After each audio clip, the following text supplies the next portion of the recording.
Vivekananda academy of human excellence में मैं उर्मिला सालुंखी आप सभी का स्वागत करती हूँ। स्टूडेंट्स, आज हम देखने वाले हैं 7वीं कक्षा से कविता जिसका नाम है विप्लव गायन। अब इसके कवि हैं बालकृष्ण शर्मा नवीन। पहले हम देखेंगे कविता का सार देखेंगे।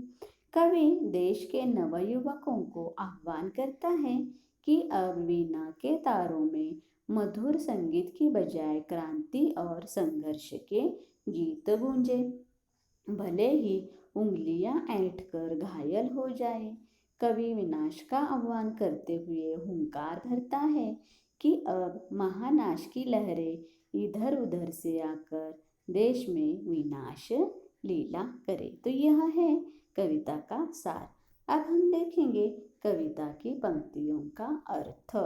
कवि कुछ ऐसी तान सुनाओ जिससे उथल पुथल मच जाए, एक हिलोर इधर से आए, एक हिलोर उधर से आए। सावधान, मेरी वीणा में चिंगारियां आन बैठी हैं, टूटी है मिजराबे अंगुलियां दोनों मेरी ऐठी हैं। तान मतलब गीत। तान मतलब क्या है? गीत है। तान का मतलब क्या है? गीत है। और उथल पुथल, उथल पुथल मतलब क्या है? परिवर्तन।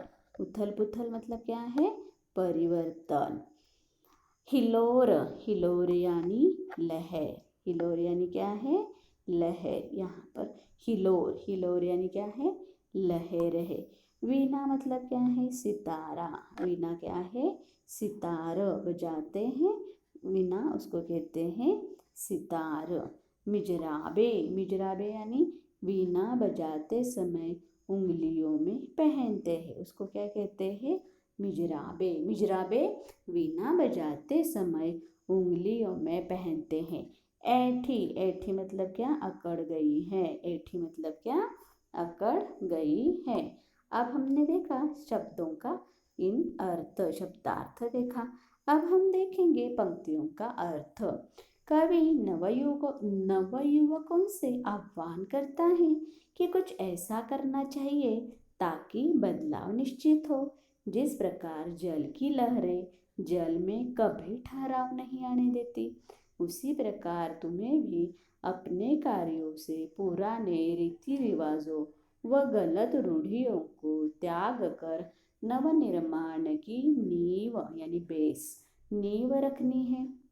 कवि की इच्छा है कि उसकी वीणा में मधुर संगीत की बजाय क्रांति और संघर्ष के गीत गूंजे। भले ही उंगलियां ऐंठ कर घायल हो जाए, मिजराबे टूट जाए, लेकिन नवनिर्माण की ओर अग्रसर अवश्य होना है। अब हम देखेंगे अगली पंक्तियाँ। दोनों मेरी ऐठी, कंठ रुका है महानाश का, कंठ रुका है महानाश का, मारक गीत रुद्ध होता है, आग लगेगी क्षण में हत्तल में, अब क्षुब्ध युद्ध होता है। झाड़ और झंकार दग्ध है इस ज्वलंत गायन के स्वर से, रुद्ध गीत की क्रुद्ध तान है निकली मेरे अंतरतर से। यहाँ पर हम अभी क्या देखेंगे? अर्थ। कंठ, कंठ मतलब क्या? गला। महानाश मतलब क्या है? विनाश। महानाश मतलब विनाश। मारक गीत, नाश करने वाला गीत। मारक गीत, नाश करने वाला गीत। रुद्ध हुआ मतलब कैसे? रुका हुआ। रुद्ध मतलब रुद्ध हुआ, रुका हुआ। हत्तल, हत्तल मतलब क्या? हृदय। हृदय मतलब क्या? हृदय। यहाँ पर देखो हृदय, हृदय मतलब क्या है? यहाँ पे हृदय। क्षुब्ध, क्षुब्ध मतलब क्या होता है? क्रुद्ध। क्षुब्ध मतलब क्या? क्रुद्ध। युद्ध मतलब वॉर, युद्ध। झाड़ और झंकार, झाड़ और झंकार मतलब कांटेदार और सूखी झाड़ियाँ। झाड़ और झंकार मतलब क्या? कांटेदार व सूखी झाड़ियाँ। दग्ध, दग्ध मतलब क्या? जलना, दग्ध जलना। यहाँ पे देखो दग्ध है, दग्ध मतलब जलना। इस ज्वलंत, ज्वलंत मतलब प्रकाश से भरा हुआ, ज्वलंत मतलब प्रकाश से भरा हुआ, बिल्कुल साफ। क्रुद्ध, क्रुद्ध मतलब क्रोध भरी, क्रुद्ध मतलब क्या, क्रोध भरी। तान है निकली मेरे अंतरतर, अंतरतर मतलब क्या, अंतर मन, अंतरतर मतलब क्या, अंतर मन, अंतरतर अंतर मन। अभी हम क्या करेंगे, इन पंक्तियों का अर्थ देखेंगे। कंठ रुका है महानाश का, मारक गिद्ध रुद्ध होता है, रुद्ध मतलब रुका हुआ, मारक गीत रुद्ध होता है। आग लगेगी क्षण में रुत्तल में, अब क्षुब्ध युद्ध होता है। झाड़ और झंकार दग्ध है इस ज्वलंत गायन के स्वर से, रुद्ध गीत की क्रुद्ध तान है निकली मेरे अंतर तर से। कवि का मानना है कि वह अत्यंत आवेश से विनाशक गीत गाना चाहता है, क्योंकि वह जानता है कि विध्वंस की नींव पर ही नवनिर्माण संभव है। उसके कंठ से अधिक उत्तेजना के कारण विनाशकारी गीत के स्वर निकल नहीं पाते हैं। वह जानता है कि इस गीत के स्वरों से ही सारी कांटेदार झाड़ियाँ अर्थात जीर्ण शीर्ण विचारधाराएं और रूढ़िवादी विचार जलकर खाक हो जाएंगे। इसी से समाज नवीन राहों की ओर अग्रसर होगा। अब हम देखेंगे अगली पंक्तियाँ। कन कन में है व्याप्त वही स्वर, कन कन में है व्याप्त वही स्वर, रोम रोम गाता है ध्वनि, वही तान गाती रहती है कालकूट फणी की चिंतामणि। आज देख आया हूँ जीवन के सब राज समझ आया हूँ, आज देख आया हूँ जीवन के सब राज समझ आया हूँ।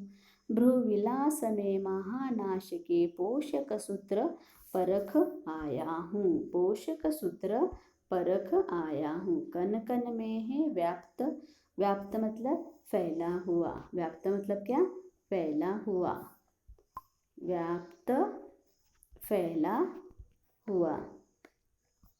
रोम रोम गाता है ध्वनि, ध्वनि मतलब आवाज। कन कन में है व्याप्त वही स्वर, स्वर मतलब आवाज। रोम रोम गाता है वह ध्वनि, ध्वनि मतलब क्या है, आवाज। वही तान गाती रहती है कालकूट, कालकूट यानी क्या होता है, जहर। कालकूट फणी, फणी मतलब क्या है, शेष नाग।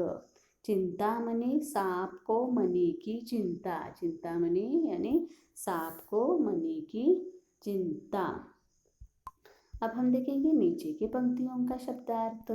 आज देख आया हूँ जीवन के सब राज समझ आया हूँ। राज मतलब क्या, रहस्य, राज मतलब रहस्य।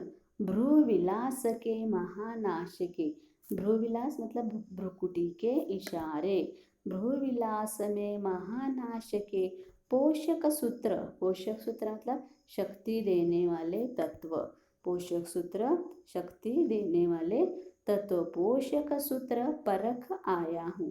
परख यानी पहचान, परख यानी क्या होती है, पहचान। अभी हमने देखा शब्दों के अर्थ, अब देखेंगे इन पंक्तियों का अर्थ। इस काव्यांश में, इस काव्यांश में कवि यह विश्वास प्रकट करता है कि विनाशकारी गीत का प्रभाव दूर दूर तक होगा और प्रत्येक व्यक्ति के रोम रोम में इसकी तान समा जाएगी।